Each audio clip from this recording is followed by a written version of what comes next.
Hello जय हिंद, नमस्कार साथियों, आप सभी का स्वागत है एक बार फिर से आपके अपने यूट्यूब परिवार में। तो साथियों, आज हम बात करने वाले हैं आपके इंडियन नेवी एमआर परीक्षा के लिए जीके प्लस साइंस के कुछ ऐसे महत्वपूर्ण प्रश्न जो आपके परीक्षा के लिए बेहद इंपॉर्टेंट होंगे। जैसा कि साथियों आपको पता, आपका 14 मई को फॉर्म आएगा, तो 27 मई तक इसका फॉर्म रहने वाला है। केवल 2 हफ्ता आपको इस फॉर्म को टाइम मिलेगा भरने के लिए। तो हम पहले से तैयारी करेंगे क्योंकि इसका भी परीक्षा निश्चित है आपका जुलाई में। तो साथियों केवल 50 दिन रहेगा आपके परीक्षा, तो हमें पहले से तैयारी करना पड़ेगा। तो आज के इस क्लास में टॉप 40 सवाल होंगे साथियों। कितने साथियों? टॉप 40 सवाल होंगे। वही सवाल होंगे आपके परीक्षा के लिए जो आपकी प्रीवियस ईयर में जिस तरह का आपका प्रश्न पूछे जाते हैं। तो शुरू से लेकर अंत तक जरूर देखिए साथियों। इसका अगर आपको पीडीएफ डाउनलोड करना हो तो डिस्क्रिप्शन बॉक्स में टेलीग्राम ग्रुप है, आप वहां जाकर इसका पीडीएफ भी डाउनलोड कर सकते हैं। तो चलिए दोस्तों, आज का प्रश्न पहला देखते हैं। तो देखिए प्रश्न पहला दिया है, भारत में वैदिक सभ्यता किस नदी के किनारे विकसित हुई थी? तो बताइए साथियों, जो भारत में वैदिक सभ्यता था वो किस नदी किनारे विकसित हुई थी? नर्मदा, सरस्वती, तापी या गोदावरी? तो अगर हम बात करेंगे वैदिक सभ्यता, तो आपका ये सरस्वती नदी के किनारे विकसित हुई थी। किस नदी किनारे साथियों? सरस्वती नदी किनारे। तो पहले का साथियों बी ऑप्शन क्या बनेगा? बिल्कुल करेक्ट ऑप्शन हो जाएगा।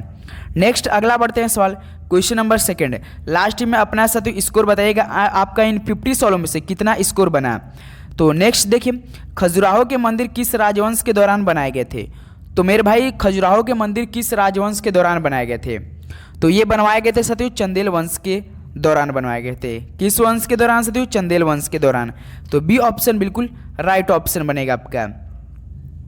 तो नेक्स्ट बढ़ते हैं अगला सवाल, क्वेश्चन नंबर थर्ड। क्या दिया है साथियों सवाल? सालबाई की संधि कब हुई थी? तो मेरे भाई सालबाई की जो संधि हुई थी वो किस वर्ष में हुई थी? 1773 में, 1799, 1794 या 1782 में? सभी लोग बताएंगे 3 का राइट ऑप्शन। सालबाई की संधि कब हुई थी? तो याद रखेंगे सभी लोग साथियों 1782 में हुई थी। कब साथियों? 1782 में हुई थी। तो डी ऑप्शन क्या बनेगा? बिल्कुल करेक्ट ऑप्शन बनेगा। तो साथियों उम्मीद करेंगे आपको हर एक सवाल काफ़ी अच्छे समझ में आ रहेंगे और इस क्लास में जो टॉप 40 सवाल होंगे लास्ट में अपना स्कोर बताएंगे और आप लोग हर एक सवाल का जवाब याद करते चलेंगे। नेक्स्ट बढ़ते हैं अगला सवाल। इसी तरह का आपका पेपर में सवाल बनने वाले साथियों, इससे बाहर कुछ नहीं जाएगा मेरे भाई। तो क्वेश्चन नंबर 4 देखिए, पंचशील के सिद्धांतों का प्रतिपादन किसने किया? तो मेरे भाई जो पंचशील के सिद्धांतों का प्रतिपादन किसने किया था? महात्मा गांधी, भगवान बुद्ध ने, पंडित जवाहरलाल नेहरू या स्वामी दयानंद सरस्वती ने? तो बताइए पंचशील के सिद्धांतों का प्रतिपादन किसने किया था? तो गुरुजी पंडित जवाहरलाल नेहरू ने किया था। किसने साथियों? पंडित जवाहरलाल नेहरू ने किया था। तो सी ऑप्शन क्या बनेगा साथियों? बिल्कुल राइट ऑप्शन हो जाएगा आपका।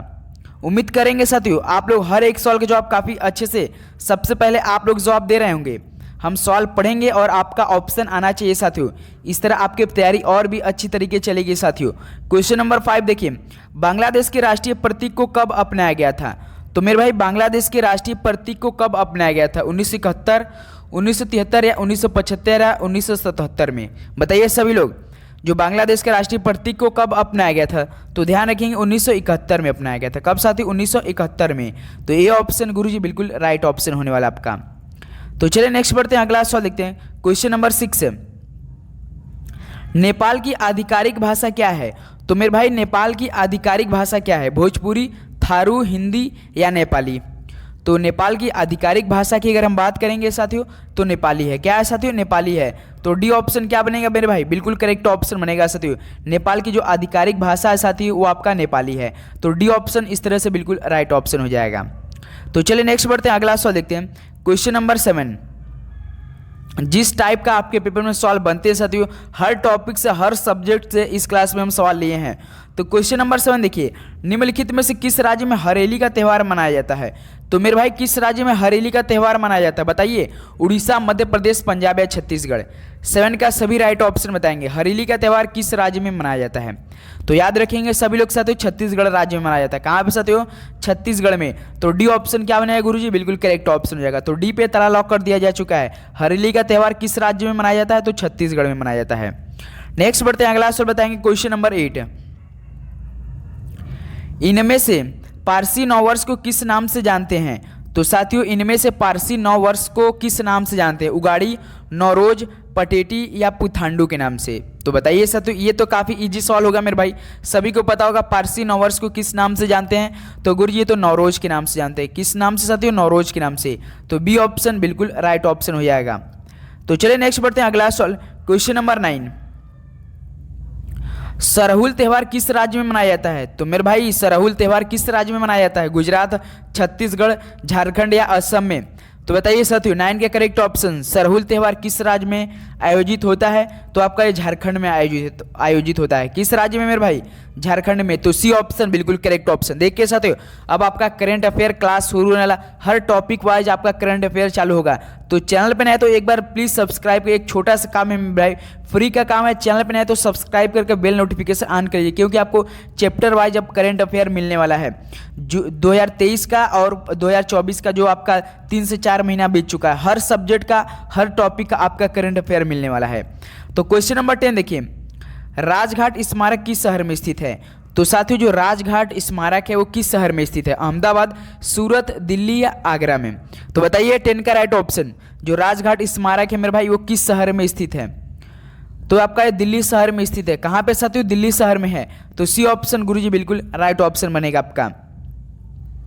नेक्स्ट बढ़ते हैं, अगला सवाल बताएंगे। क्वेश्चन नंबर 11, प्रसिद्ध कंदरिया मंदिर कहाँ पर स्थित है? मोस्ट इंपॉर्टेंट सवाल साथियों, बताएंगे सभी लोग। जो प्रसिद्ध कंदरिया मंदिर है वो कहाँ पर स्थित है? खजुराहो, विदिशा, हम्पी या गंगैकोंड चोलपुरम में? तो मेरे भाई जो प्रसिद्ध कंदरिया मंदिर है वो कहाँ पर स्थित है बताइए सभी लोग। 11 का करेक्ट ऑप्शन, सभी का राइट ऑप्शन आना चाहिए मेरे भाई। सबसे पहले आप लोग प्रयास करेंगे, हर सवाल का जवाब देने का प्रयास करेंगे मेरे भाई। तो याद रखिए खजुराहो में स्थित है। कहाँ पे मेरे भाई? खजुराहो में। तो ए ऑप्शन बिल्कुल राइट ऑप्शन हो जाएगा। तो चलिए नेक्स्ट बढ़ते हैं, अगला सवाल। क्वेश्चन नंबर 12 देखिए, भारत के संविधान के निर्माण में कितना दिन समय लगा था? तो मेरे भाई जो भारत का संविधान का निर्माण में कितना समय लग गया था? तो याद रखेंगे सभी लोग साथियों, जो भारत के संविधान का निर्माण हुआ था उसमें समय लगा था आपका 2 वर्ष 11 महीना और 17 दिन। कितना साथियों? 2 ईयर 11 मंथ और 17 डेज लगा था। 2 वर्ष 11 महीना और 17 दिन लगा था। तो इस तरह से बी ऑप्शन बिल्कुल राइट ऑप्शन। वही सवाल, वही आपका लेवल सवाल रखे हैं साथियों, जो आपका इंडियन नेवी एमआर में आपका 10th प्लस बेसिस पे आपका सवाल बनने वाले हैं। जैसा कि आपको पता है मेरे भाई, आपका 14 मई को इसका फॉर्म आने वाला है। तो आप लोग तैयार रहेंगे। 2 हफ्ता केवल आपको मिलने वाला है साथियों। 500 550 इसका फीस होने वाला है। 157 सेंटीमीटर आपका हाइट होने वाला है मेरे भाई। और उसके बाद 10th में पूरे सब्जेक्ट के मिलाकर आपका कम से कम 50% मार्क्स रहना चाहिए मिलाकर साथियों, जो कि आपका सभी का होगा। तो क्वेश्चन 13 देखिए, राज्यों के महाधिवक्ता की नियुक्ति कौन करता है? जो साथियों राज्य के महाधिवक्ता होते हैं उसकी नियुक्ति कौन करता है? भारत के राष्ट्रपति, उच्च न्यायालय के मुख्य न्यायाधीश या राज्य के राज्यपाल या राज्य के मुख्यमंत्री? तो बताइए महाधिवक्ता की नियुक्ति कौन करता है? तो गुरुजी ये तो राज्य के राज्यपाल करते हैं। कौन साथियों? राज्य के राज्यपाल करते हैं। तो सी ऑप्शन बिल्कुल राइट ऑप्शन हो जाएगा। नेक्स्ट बढ़ते हैं, अगला सवाल देखते हैं। क्वेश्चन नंबर 14, राष्ट्रीय ध्वज कब अपनाया गया? तो मेरे भाई राष्ट्रीय ध्वज कब अपनाया गया था? तो बताइए कब अपनाया गया था? सभी लोग राइट ऑप्शन बताएंगे। राष्ट्रीय ध्वज कब अपनाया गया था? तो याद रखेंगे 22 जुलाई 1947 को अपनाया गया था। तो डी ऑप्शन बिल्कुल करेक्ट ऑप्शन। लास्ट में अपना साथियों स्कोर बताइएगा कि इन 50 सवालों में से आपका कितना स्कोर बना, एकदम ईमानदारी पूर्वक बताइएगा मेरे भाई। नेक्स्ट बढ़ते हैं, अगला सवाल। क्वेश्चन नंबर 15, क्या दिया है सवाल साथियों? निम्नलिखित में से कौन 1857 के विद्रोह से संबंधित नहीं था? तो इनमें से ऐसा कौन है साथियों जो कि 1857 के विद्रोह से संबंधित नहीं था? मंगल पांडे, कुंवर सिंह, भगत सिंह या बेगम हजरत महल? तो याद रखेंगे जो इनमें से एक साथियों 1800 जो आपका 57 की क्रांति हुआ था उसमें एक विद्रोह में संबंधित नहीं था, तो भगत सिंह नहीं थे। कौन थे साथियों? भगत सिंह नहीं थे। तो सी ऑप्शन बिल्कुल करेक्ट ऑप्शन। मंगल पांडे तो बिल्कुल थे, कुंवर सिंह भी थे, बेगम हजरत महल भी थे, लेकिन आपका भगत सिंह नहीं थे। तो सी ऑप्शन इस तरह से राइट ऑप्शन बनेगा आपका। नेक्स्ट अगला देखते हैं, क्वेश्चन नंबर 16, 1907 में कांग्रेस का वार्षिक अधिवेशन कहाँ आयोजित किया गया था? जो साथियों आपका 1907 में कांग्रेस का वार्षिक अधिवेशन हुआ था वो कहाँ पर आयोजित किया गया था? भोपाल, सूरत, अहमदाबाद या त्रिपुरा में? तो बताइए कहाँ आयोजित हुआ था जो आपका 1907 में कांग्रेस का वार्षिक अधिवेशन हुआ था? तो सूरत में हुआ था। कहाँ पे साथियों? सूरत में हुआ था। तो बी ऑप्शन बिल्कुल राइट ऑप्शन होने वाला है। उम्मीद कर रहा हूँ साथियों आपको हर एक सवाल काफ़ी अच्छे समझ में आ रहे होंगे। तो क्वेश्चन नंबर 17 बताइए, किस भारतीय लेखक ने प्रसिद्ध पुस्तक मानसरोवर लिखी? तो मेरे भाई प्रसिद्ध पुस्तक मानसरोवर किसने लिखी है? प्रेमचंद्र, गीता सहगल, यशपाल या रामप्रसाद बिस्मिल ने? तो बताइए साथियों किस भारतीय लेखक ने प्रसिद्ध पुस्तक मानसरोवर लिखी है? मानसरोवर लिखी है तो आपका प्रेमचंद्र जी के द्वारा लिखा गया है। किनके द्वारा साथियों? प्रेमचंद्र के द्वारा। तो ए ऑप्शन क्या बनेगा साथियों? बिल्कुल राइट ऑप्शन होने वाला है। नेक्स्ट चलते हैं अगला सवाल, क्वेश्चन नंबर 18। क्या दिया है साथियों सवाल? कालिदास सम्मान किस वर्ष स्थापित किया गया? तो मेरे भाई जो कालिदास सम्मान था वो किस वर्ष स्थापित किया गया? 1975, 1984, 1980 या 1978 में? तो बताइए मेरे भाई 18 का राइट ऑप्शन। कालिदास सम्मान किस वर्ष स्थापित किया गया था? तो याद रखेंगे 1918 में। किसमें साथियों? 1980 में किया गया था। तो सी ऑप्शन क्या बनेगा? राइट ऑप्शन बनेगा। 18 का सी ऑप्शन बिल्कुल राइट ऑप्शन होने वाला है। तो चलिए नेक्स्ट बताइए अगला सवाल, क्वेश्चन नंबर 19। सभी को क्लास साथियों शुरू से लेकर अंत तक जरूर देखना है, क्योंकि अगर आप भी नेवी में जाना चाहते हैं, एमआर की परीक्षा होने वाला जुलाई में, तो आपको हर एक क्लास ज्वाइन करना पड़ेगा, क्योंकि सुबह 8 बजे हमारे डेली क्लास आपके लिए आएगी। कितने बजे साथियों? सुबह 8 बजे क्लास, शाम के 4 बजे क्लास और रात में 8 बजे क्लास। ये तीनों टाइम आप लोग फिक्स कर लीजिए मेरे भाई। सभी एग्जामों के लिए बेहद इंपॉर्टेंट होने वाला है। जो भी हम क्लास अपलोड करेंगे मेरे भाई, आप लोग जरूर ज्वाइन करके देखिएगा, क्योंकि बेहद इंपॉर्टेंट होगा मेरे भाई। तो क्वेश्चन नंबर 19 देखिए, ऑस्कर पुरस्कार पाने वाले पहले भारतीय निम्नलिखित में से कौन है? तो मेरे भाई जो ऑस्कर पुरस्कार है वो पाने वाले पहले भारतीय कौन है? ए आर रहमान, रेसुल पुकट्टी या सत्यजीत रे या भानु अथैया? 19 का राइट ऑप्शन। तो ऑस्कर पुरस्कार पाने वाले पहले भारतीय तो भानु अथैया थे। कौन थे साथियों? भानु अथैया थे। तो डी ऑप्शन क्या बनेगा? बिल्कुल राइट ऑप्शन हो जाएगा। नेक्स्ट बढ़ते हैं अगला सवाल, क्वेश्चन नंबर 20। क्या दिया है सवाल साथियों? भारत का राष्ट्रीय आदर्श वाक्य क्या है? तो मेरे भाई जो भारत का राष्ट्रीय आदर्श वाक्य है वो क्या है? सत्यमेव जयते, वंदे मातरम, जय जवान जय किसान या जय हिंद? तो बताइए मेरे भाई भारत का जो राष्ट्रीय आदर्श वाक्य है वो क्या है? तो गुरुजी ये तो आपका राइट ऑप्शन हो जाएगा, सत्यमेव जयते है। क्या है साथियों? सत्यमेव जयते है। तो ए ऑप्शन क्या बनेगा? बिल्कुल करेक्ट ऑप्शन हो जाएगा मेरे भाई। नेक्स्ट बढ़ते हैं अगला सवाल बताएंगे सभी लोग। लास्ट में स्कोर जरूर बताइएगा साथियों, आपका इन 40 सवालों में से कितना स्कोर बना है। क्वेश्चन नंबर 21, सौर मंडल का कौन सा ग्रह लगभग पृथ्वी जितना बड़ा है? तो मेरे भाई सौर मंडल का जो ऐसा कौन सा ग्रह जो कि लगभग पृथ्वी जितना बड़ा है? आपको सिलेबस तो पता होगा मेरे भाई, जीके जीएस से 25 सवाल रहने वाले हैं, आपका मैथ से 13 सवाल रहने वाले हैं, उसके बाद साइंस के सवाल आपका 12 सवाल रहने वाला है। रीजनिंग इसमें नहीं पूछता है, जो कि 50 सवाल रहेंगे। आपका 30 मिनट केवल मिलेगा। कितना मिनट साथियों? 30 मिनट मिलने वाला है। 25 आपका जीके जीएस, 13 आपका मैथ का, 12 आपका साइंस का। तो इस तरह से आपका सिलेबस रहने वाला है। आपको 30 मिनट में 50 सवाल करना है। अगर आपने 30 में से भाई 30 मिनट में से अगर 25 भी सवाल सही कर दिया तो आपका सिलेक्शन पक्का है मेरे भाई इसमें। तो आप लोग इसी के तहत तैयारी करेंगे। तो बताइए सौर मंडल का कौन सा ग्रह लगभग पृथ्वी जितना बड़ा है? तो याद रखेंगे साथियों शुक्र है। कौन साथियों? शुक्र है। तो सी ऑप्शन क्या बनेगा? राइट ऑप्शन बनेगा आपका। तो चलिए नेक्स्ट बढ़ते हैं अगला सवाल, क्वेश्चन नंबर 22। निम्नलिखित में से किस ग्रह को पृथ्वी का जुड़वा ग्रह माना जाता है? तो मेरे भाई किस ग्रह को पृथ्वी का जुड़वा ग्रह माना जाता है? शुक्र, यूरेनस, नेपच्यून या मंगल को? 22 राइट ऑप्शन बताएंगे। तो गुरुजी शुक्र को, पृथ्वी का जुड़वा ग्रह शुक्र को माना जाता है। तो ए ऑप्शन क्या बनेगा साथियों? बिल्कुल राइट ऑप्शन हो जाएगा आपका। तो चलिए नेक्स्ट बढ़ते हैं अगला सवाल देखते हैं, क्वेश्चन नंबर 23। उत्तर अमेरिका की सर्वोच्च पर्वत चोटी है।